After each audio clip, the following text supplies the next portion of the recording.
Hey everybody, welcome, and thank you for listening to this episode of Marriage Therapy Radio. My name is Zach Brittle. I'm here with Laura Heck. We are talking about Laura's marathon, which was amazing. I think there are lessons inside of a marathon that couples can use. I also get to recite one of my favorite poems of all time. So this is a special poetry edition. We talk a little bit about a major milestone for me and what that means. And I don't know, just a bunch of stuff. It's a good episode, and I hope you'll enjoy it. This is a very cool conversation. Stick around. I'm proud. Why? Because I made a decision to be healthier, and I don't know, like it just like something shifted in me where I thought it was going to be like a constant battle where I was going to have to keep like negotiating with myself with every outing that I went to, every dinner that I went to. Mm-hmm. I have a party coming up on Saturday, and I thought it was going to be really hard, and I'm so proud of myself. I feel like I got over the hump. Nobody knows what you're talking about. I'm talking about alcohol. Yeah. And it's funny because I've been reading a couple of books that were recommended, and I've been listening to podcasts. The Huberman podcast has a really great podcast that talks about like the harmful impacts of alcohol on the body. And I'm also reading Quit Like a Girl. And the juxtaposition of the two, I'm very burpy right now.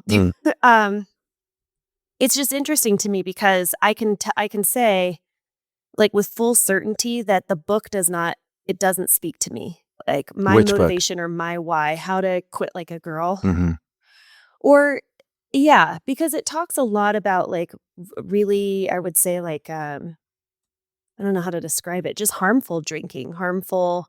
And I do think that drinking at all is harmful. That's what the Huberman podcast is talking about. But my why is coming from a place of health and wellness and wanting to take care of my body. And here I am doing all of these like triathlons and endurance training, and at the same time poisoning my body with just the smallest amounts of alcohol. Yeah. But so that's the part that speaks to me, not necessarily the books that talk about, like not being able to wake up for work or whatever it might be. It's like the thing I say. I'm about to talk about myself. It's like what Go I for think. Yes? What no, do you think? It's like that thing that I say about the Brussels sprouts. If you have 3 children and you want them to eat their Brussels sprouts, to the first child, you might say, would you please eat your Brussels sprouts? To the second child, you would say, you got to eat your Brussels sprouts or you're not getting any dessert.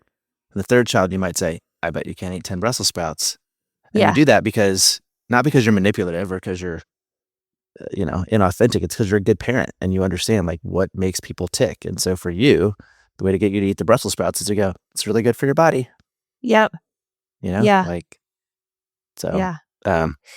It has made me think a lot about just alcohol in general. And I've been kicking around, even with you, I think I've kind of talked and like kicked around the idea of just the role that alcohol plays in my life. My husband had to get sober a year and a half ago. He found out from the ER doctor who finally said, hey, by the way, with your condition, you shouldn't be drinking any alcohol at all. None of his doctors shared that information with him, which I just thought was like bonker balls. He has a heart condition and not a single person said, by the way, you should not drink a drop of alcohol. Until this last guy. It needs to be until he was in the ER, which we have been to the ER many, many times. And finally someone said, wait, you cut down on alcohol? Wait a second, you're only having 1 drink when you're drinking. You shouldn't be having any drinks. So anyway, he got sober a year and a half ago. And I've just been kicking around the idea. I'm like, well, if he can do it, I can do it. Yeah. What's the point? Why is it living my life? I don't know. Yeah. But we're celebrating you. We're celebrating me first. Yeah. Me first. Yeah. 25 days, no drinking. So Nice that's job. pretty cool. Nice job. Thank you. We're celebrating you. What's 365 times 4? I don't know. It's a lot. I got my 4-year chip yesterday from Rebecca. She gave it to me, which was really sweet. Very sweet. Yeah. And you're like the one person who most remembers. I mean, you have it on your calendar, I know. So I do. That was nice to wake up and get a little text from you. And and then, I have this say, I go out, so 4 years ago on the 13th of November, I had my last drinks with 2 other soccer dads. And did you know it was your last drink when you had it? I did. I I picked the day because 13 is my favorite number, and I mean, like I sort of just I'm not decided. surprised Yeah, I just sort of that you would decided. have Like I picked a knew it number. was coming. I had tried a bunch of times before. At that point, I'd gotten into some AA meetings already, and I was just Yeah. trying to figure out like how am I going to do this because I had to do it on my own terms. Like I wasn't going to be able to. That's just the way I'm wired, you know. Like how are you going to eat your Brussels sprouts? You're going to eat them when you're going to eat them. You're going to eat them when you're ready to eat them, and you decide that you're ready to eat them. You know. Yeah. You just can't avoid it. So for me, I couldn't avoid it any longer, and I picked the day. I was just reminiscing. Anyway, what I was going to say is I go out with those guys every 4 years. I've been out with those guys on the 13th. So we've had. Oh my gosh. We went out last night for beers, and two of us, the three of us, are no longer drinking at all. But we had a great time, and it was 2 out of 3 of you are no longer drinking? Yeah. Yeah. Do you know what's kind of fun is before this podcast came about, there was 3 of us in a consultation group. Yeah. Yeah. And now 3 out of 3 are sober. That's true. But we started out Yeah. having beers and Yeah. loving that experience. Yeah. Like 10 years ago. Yeah. Drinking at a bar and just kind of consulting with each other on, what we were seeing. I mean, it's wild to think about, like, just the way I used to drink. Like I was reminiscing with these guys. Like we went out. We're sitting in the parking lot of soccer practice where our kids were, and in the parking lot, I probably had 4 beers, so hour and a half. Wow. Maybe 3, but I think it was 3, whatever. And then I drove my kid home. Yep. From soccer practice.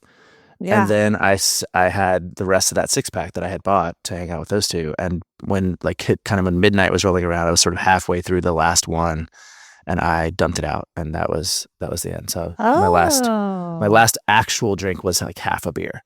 Creeping up on midnight. Do you remember what on the kind 13th. of beer it was? I do actually. It was the orange Georgetown beer, Bodhisattva. So it was an IPA. That's a good one. Yeah. That's a good one. Yeah. Wow. That's pretty cool. I knew I didn't want to be drunk. I knew I didn't want to be, well, I guess maybe I don't know. I don't maybe I did want to be drunk. But I knew I didn't want to have a bottom like a lot of people do, where they have a DUI or they get fired from their job or something. And so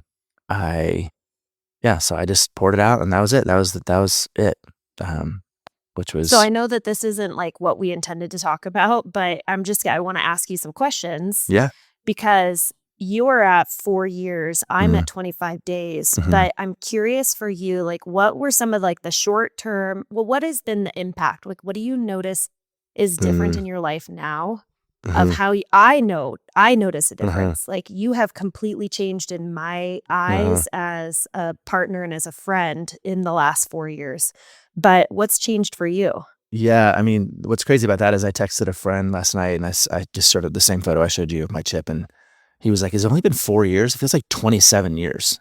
You know? Wow. Like it feels like this is who you are. Like it's like I barely remember, and I barely remember kind of my drinking career. I remember when I do, I can remember it with fondness, which is nice. Like I can sort of go, "Oh yeah, there was some parts of that I really enjoyed," but it was killing me, and so at the end, I was just sort of like, I can't handle this relationship anymore.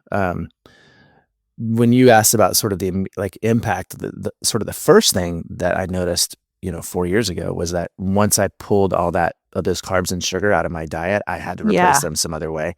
So I was eating like bowls of ice cream every night and cereal at the wazoo, and I could not wait to get my hands on a donut. And I was all mad because I thought I was going to shred 40 pounds right away. I was like, it's just gonna fall off me, and I didn't. I just sort of replaced it with something else. I do get a little bit of I don't want to say a chip on my shoulder, but I learned afterwards that there's a sort of a special, it's not really special, but little category in AA about people, sort of real men get sober before the holidays.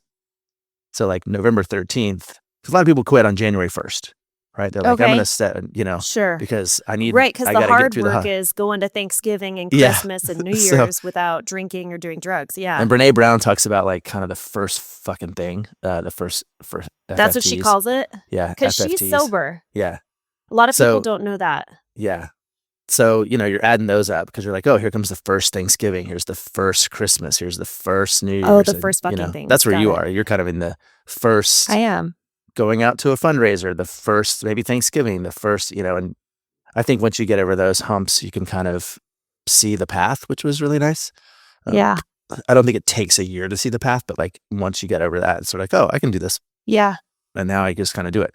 What I feel mostly right now, and every time I think about even kind of think about maybe considering drinking, Uh-huh. I go to gratitude. Like I just am so thankful to be in the brain that I'm in that is Mm. clean and clear. It's clean and it's clear and it's my relationships are sound. My body, I do sleep like an angel, like a baby angel. Oh, you see, you're sleeping much better. Oh my gosh, it sleeps so good. That's And more great. importantly, like when I wake up, I'm up. I'm just awake. Now I'm awake. I might need to take a shower and take off the wiggles, but I don't have any. So yeah, mostly what I feel is gratitude and just like just glad to be in this brain and in this body and in these relationships, which alcohol was preventing me from doing. Mm-hmm. If you look back, by the way, if you look back at Laura and I did in the summer of 2020, we did a series of videos for Vanity Fair. And if you go back and on YouTube and look at those videos, that's like me at the height of my like disease. You can see it. I'm just, my face is just orange and bloated and I can barely like bloated for keep sure. my eyes open. Yeah, it's crazy. Yeah. It's crazy. I think too, like what I have noticed just kind of like with the interactions that I've had with you is something shifted and changed. It was You've always been an incredible like wordsmith and author and all of these things, but for whatever reason it was like activating what was inside of you seemed to be like a struggle. It seemed like I felt at least in some dynamics in our relationship it was a little bit like pulling teeth. This is where we talk about where we had a flip where then all of a sudden I felt like you got rid of alcohol and whether or not that was what was in the way, it seemed to me like there was a whole new passion and drive and motivation for you, and you just started chasing things. Like you were writing books and you pursued the RLT certification and like one thing after another. And then also like you pursued your own wellness. Like you going through RLT shifted the way you do relationships and the way like your own personal therapy. So Yeah. I've noticed a big difference in you. I think what I'm looking for is for my face not to be so fat and for my skin to be better. I've always gotten really great sleep, except for if I drank wine the night before. But I'm just really happy to be kind of in a new version of my life. And I'm extra pumped that my child can say, oh yeah, both of my parents are sober. Like they both decided in their 40th year when they were 40, Ryan last year, me this year, that we were just going to do the second half.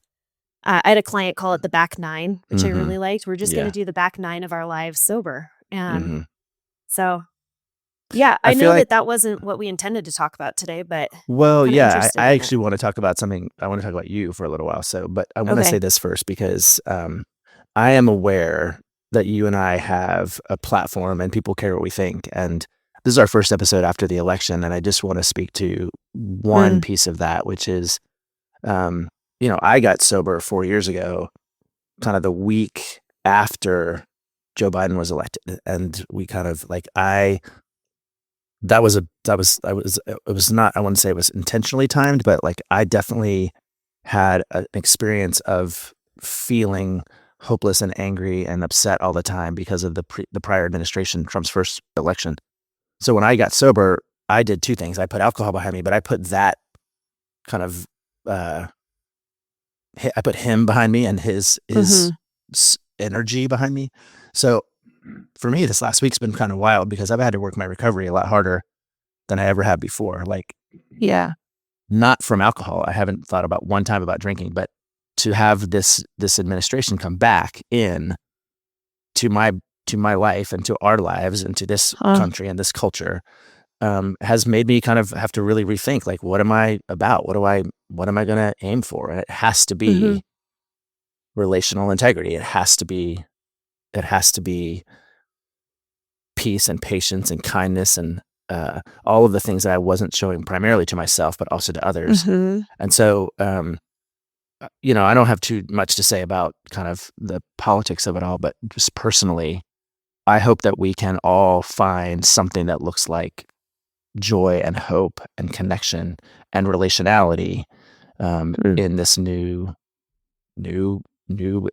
era of being Americans. Or those of you who are international, like I'm sure you have some other context for this. I'm sorry to kind of hijack it for just a second, but I had enough emails come into my inbox and people asking me like, "Hey, what do you think? Like, what is this?" And what I think is this is a very personal headspace for me to be in, and I my recovery will be toward relationality, which is I think what the world needs right now. So that's all I have to say about that. I'd love to know what's on your mind, and Yeah.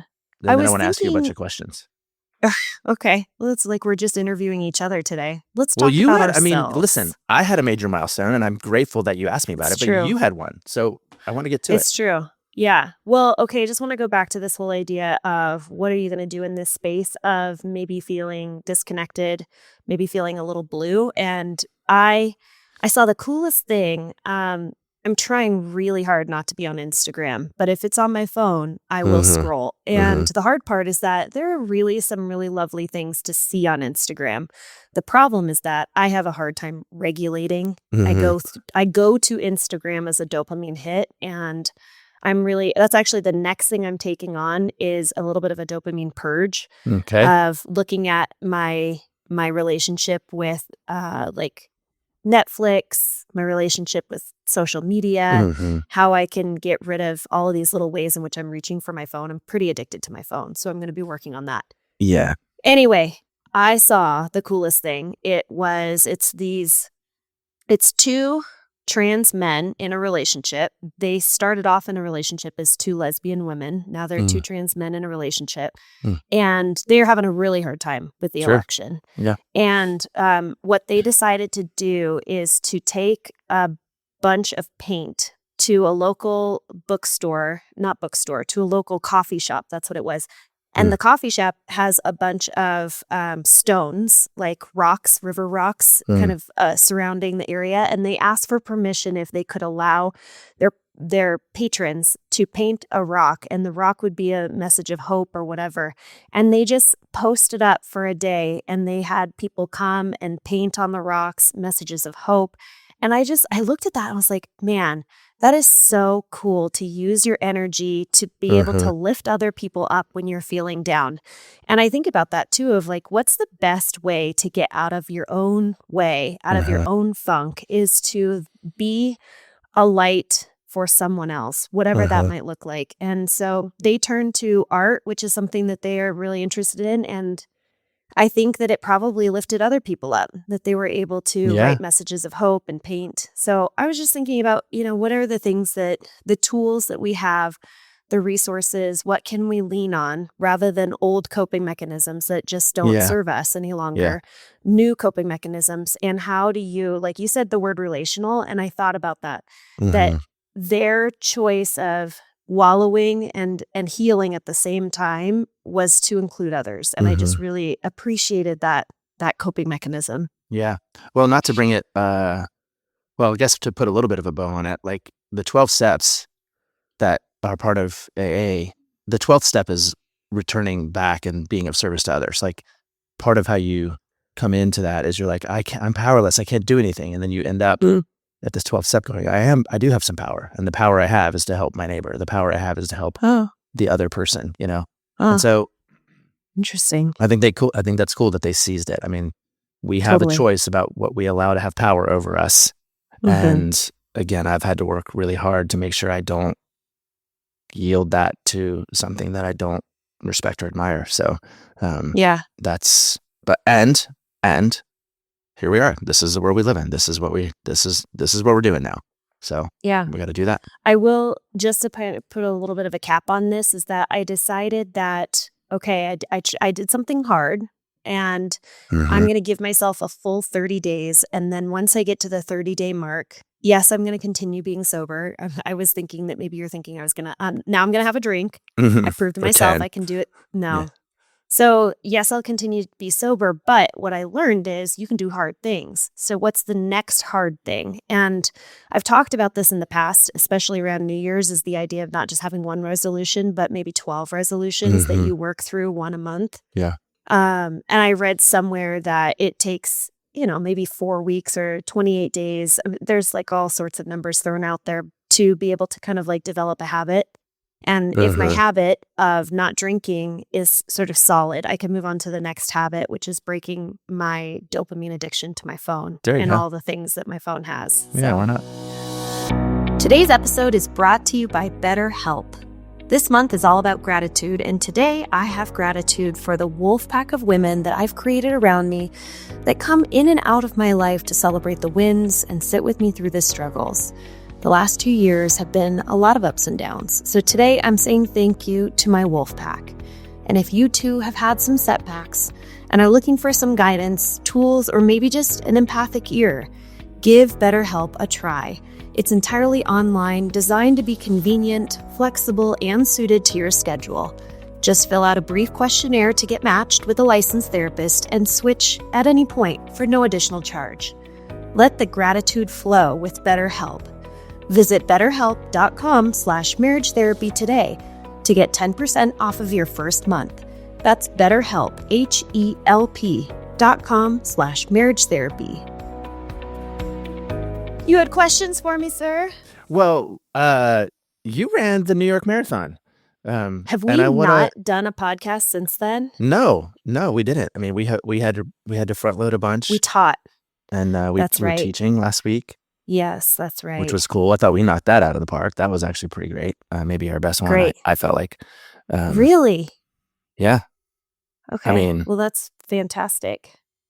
I just felt like we were dialed in, no nonsense, gave them what they needed. That's right. I mean, we were definitely way ahead of schedule, which was great. Like, I never felt like we were chasing our tail trying to get content in a short period of time. I thought we handed the baton back and forth pretty smoothly. I thought that we, so yeah, that was a relief, because again, was that Thursday and Friday last week. So it was nice to kind of just walk into. That's why it feels like we've talked. I had a client yesterday. So today is what's today? Today is the 14th of November. So the election is 8 days old or maybe whatever. And I had a client in my office yesterday and he goes, yeah, so, we've been having a hard time since, because, that was what was it, like 3 weeks ago? I was like, it was 1 week. 1 week ago. It's been 1 week. He was like, wow. Oh, wow. So I have totally no concept of time. All right. Anyway, but you ran the New York Marathon. I did it.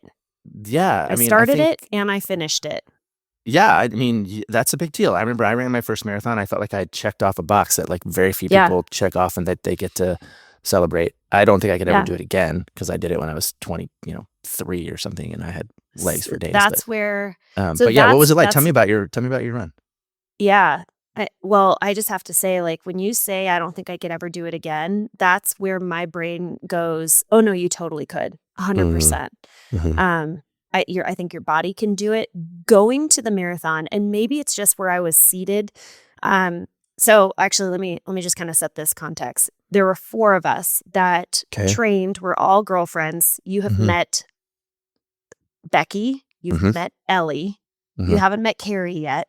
So the 3 of us women decided, and I don't even know how it was decided or what that looked like, but they all said, yes, we will raise money for the Children's Tumor Foundation and we will run a marathon with you, which is very cool.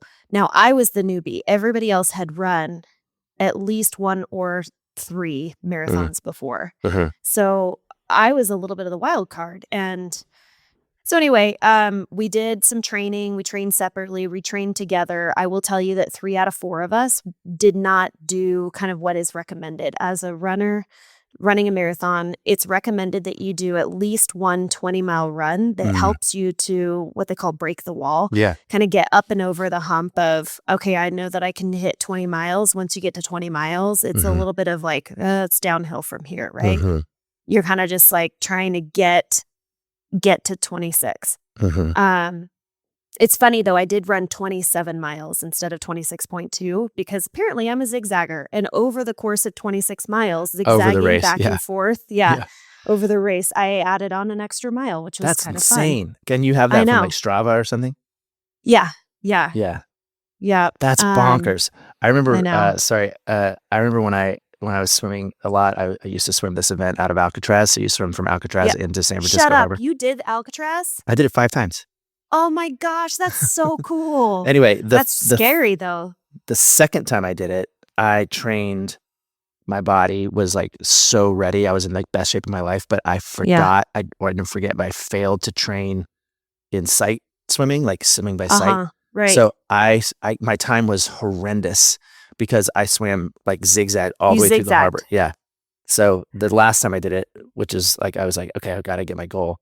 I had learned how to swim in a straight line. So So was fine, but you're not like on the feet of other people, I guess, because it's such a you are, but big, you're in open broad water. You don't know if area. they're swimming in the right direction. I mean, it's just Oh, like, that's true. and then by the time Yeah. that you spread out, you're just sort of on your own. I mean, it does open up quite a bit. You're not just in Right. this like little, funnel. Dude, I have I keep hearing from you. You have done, like, you Things. could be my triathlete friend.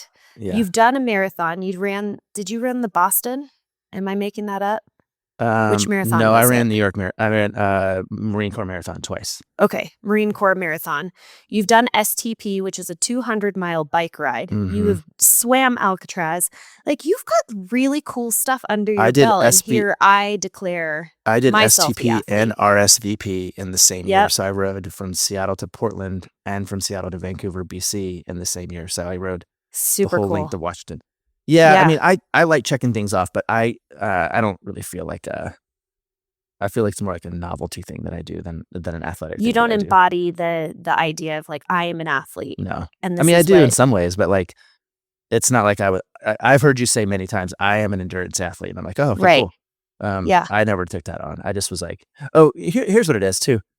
This is maybe this will be a marriage thought. We've talked before about, do some people race to train or some people train to race? Right.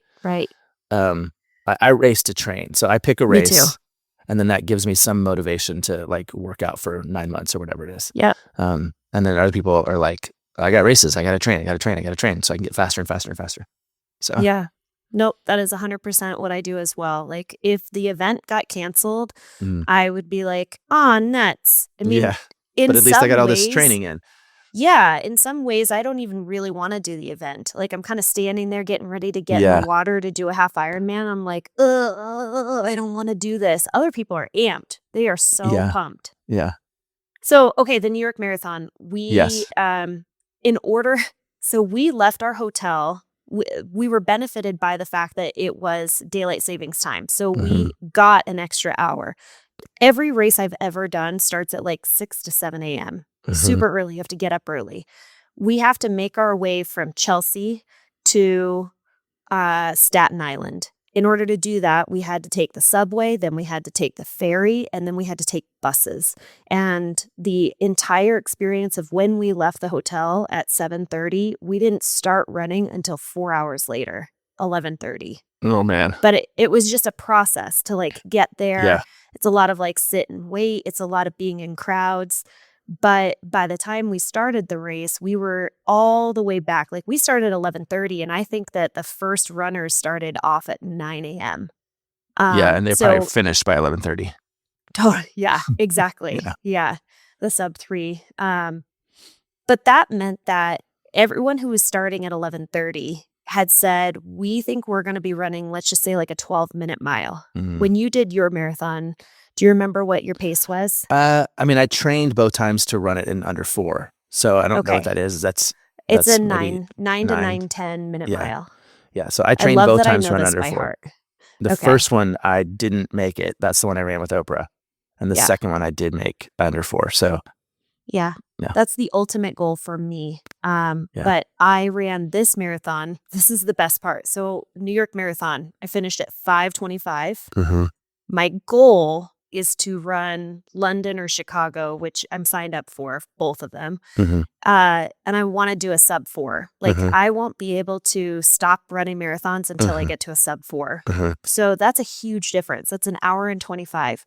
Yeah. But we were at the back of the group. We were literally the last people loaded onto the bus in order to get to the start line, which was a little concerning. Because we're like, is there anybody behind us? Not a single person. We're literally the last ones. Interesting. So that's exciting. Almost missed that opportunity. But you're running with other slow people, which means you Yeah. have all types of body styles and Yeah. abilities, right? Yeah. I passed a guy who was literally running. He was probably about 75 years old, and he was running where he kind of tilted over. So his legs to his hip were parallel, or parallel? No, Yeah, they were they were horizontal, perpendicular, whatever. Yeah, they're So straight many up and down. words. Thank you. Yeah. But then he tilted, and I don't know if that's like scoliosis or Yeah. arthritis or whatever, but he was completely tilted, and he's like in the pack with us running. Yeah. Yeah. So when you say I'll never be able to do it again, I'm like, no, you should go. It is so inspirational to be able to see all the different types of bodies that are running with you and ages. Yeah. We're plugging in some nuggets along the way. This is one that I think is relevant to my never running another marathon, which is I think if you're going to do something like that, you have to have both capacity and desire. Like, you have capacity but not desire? I might have capacity. You do. But I have no desire to run another marathon. Like, I don't have any desire to train for one. I don't have any desire to like check off. I don't have a need to check off my bucket list. The closest I might come, and I'm not going to, is if you said, Zach, it's really important to me that you run London or Chicago with me.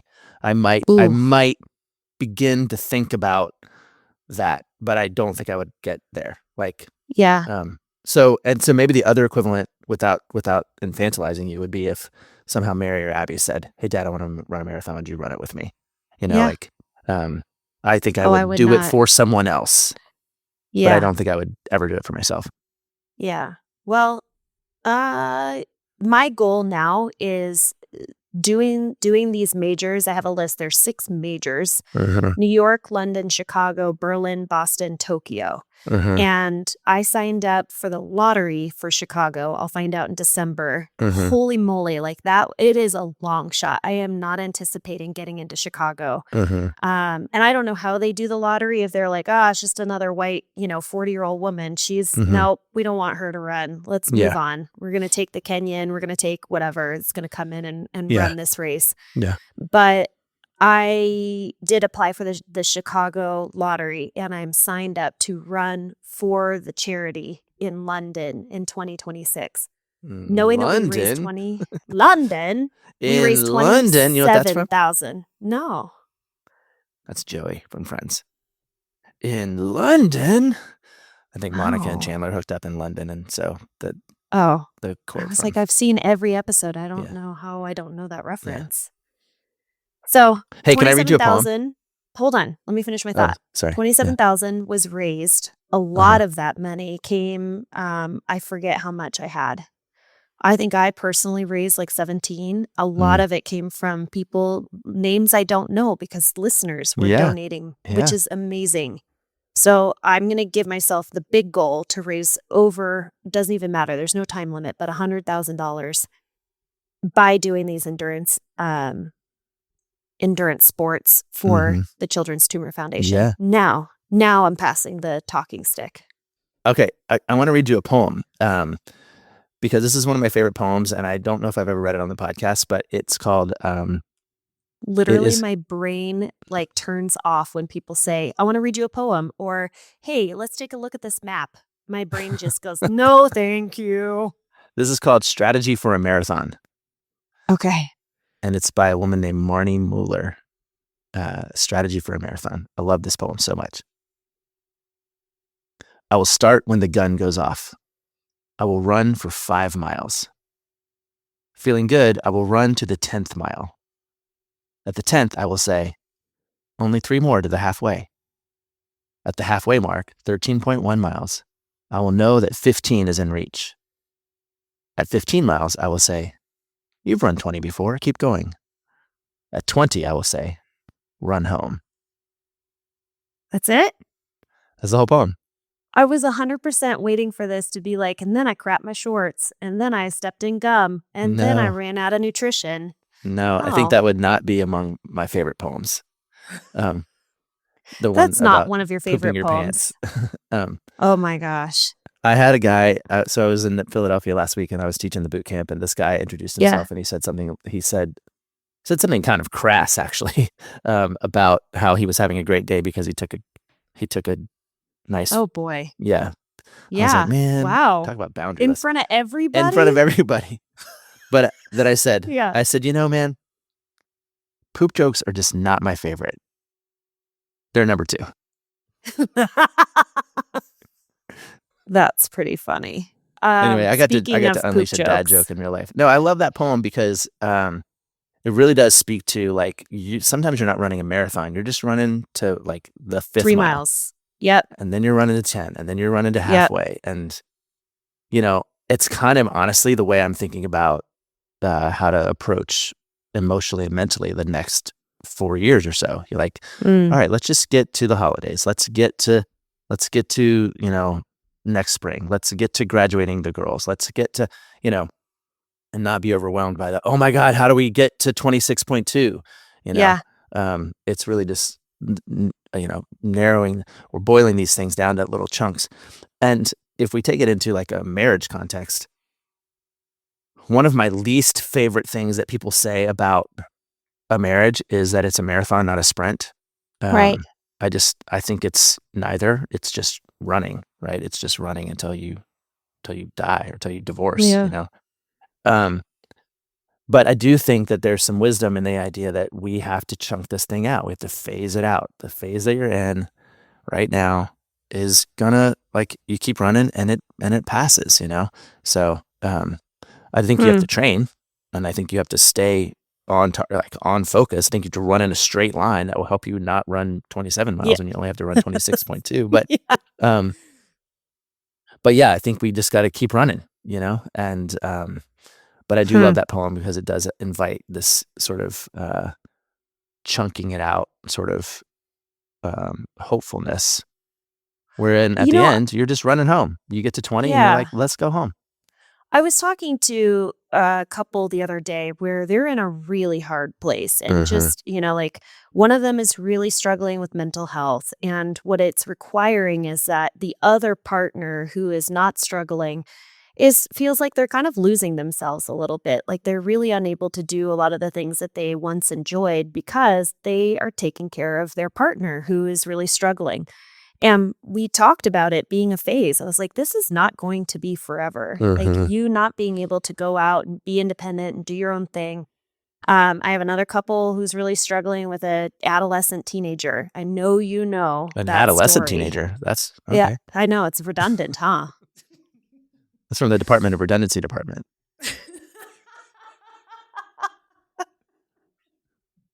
Oh, you got me there. So, I was like, this is not forever, and Yeah. being able to chunk it up. But I was like, what do we call this phase that you're in? Like, what is the goal? What is the purpose? And what are you hoping to get out of this phase of life? And I think that helped to recalibrate that, every day the husband who's taking care of the wife with mental illness, struggling with it right now, lots and lots of symptoms and trying to get a hold of it. I think it helped him to sort of recalibrate what is really going on because he was focused on every day thinking and intending that his life would resume back to normal. If they could just figure it out today, tomorrow, that he'd be able to live his life. And I was like, no, that is nope. It's like the phase when you bring a newborn baby home for the first, month.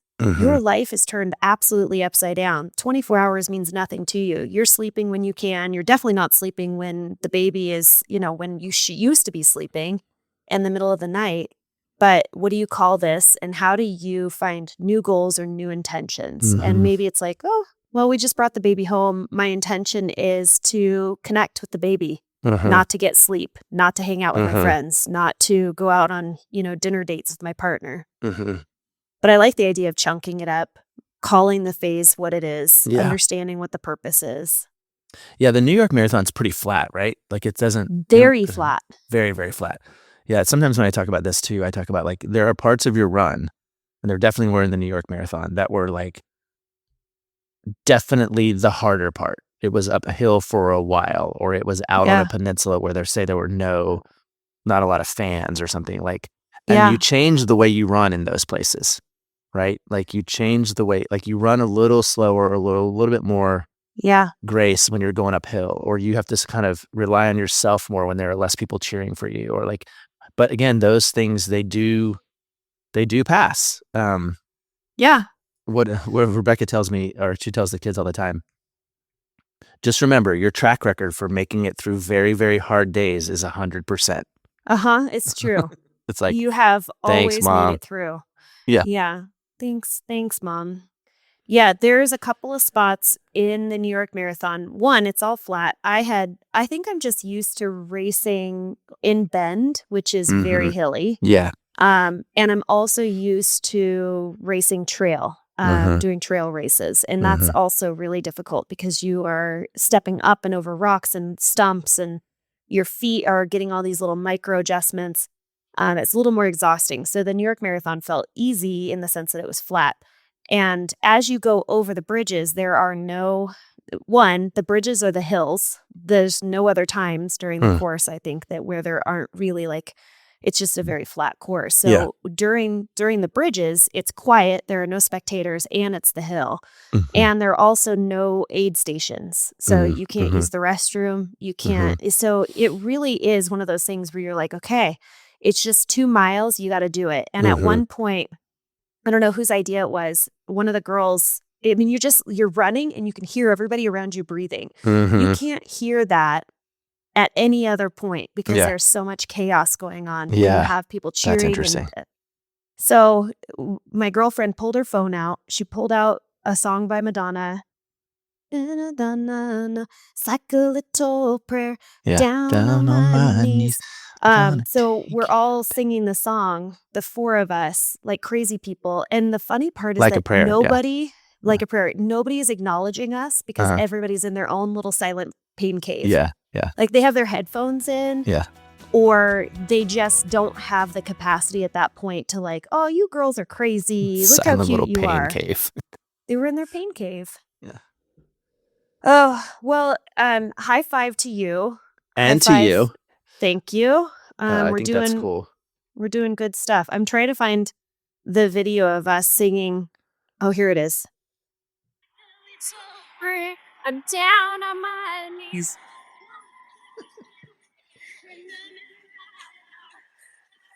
I love it. This is coming into Brooklyn, but it's real quiet on the bridge. Yeah. Anyway, glad I could show that to you. Should we land this plane? Yeah, that sounds good. All right, let's do it. Toodles. Thanks so much for listening to this episode of Marriage Therapy Radio. If you have not yet checked out our Patreon page, do that. Go to marriagetherapyradio.com and you will find a link for our Patreon. From there, you will notice a couple of cool things that are going on. One, I have just been recording my own little chats with my husband while we're on the road and just kind of talking about things that are important to us and what's going on in our lives. Two, we have bonus episodes where we have an entire series going out where it's called So I Married a Relationship Expert. Got some incredible interviews in there, including Zach and his wife, including me and my husband, since Zach and I are the relationship experts, as well as Terry Reel and his wife, Ellen Bader. So if you haven't checked it out, go to patreon.com and find us, become a supporter. Thanks for all of your time and attention, making your relationship better today than it was yesterday.